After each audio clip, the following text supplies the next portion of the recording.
Iniimbestigahan na ngayon ng Department of Education sa Pangasinan ng kaso umano ng hazing dahil ilang high school student.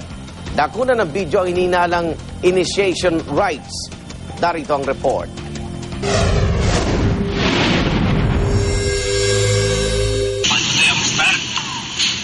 Palo, sampal at pamamahiya, yan ang sinapit ng mga binatilyong ito batay sa amateur video ng aktwal na umanong hazing sa isang frat sa Urdaneta City, Pangasinan.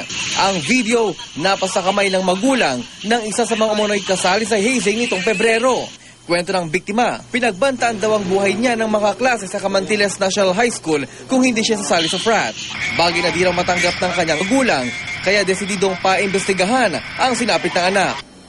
Matapos ilapit ng GMA News ang video sa Department of Education sa Urdaneta, nangako ang kagawaran na iimbestigahan ito at papanagutin ang mga nasa likod ng umano'y hazing.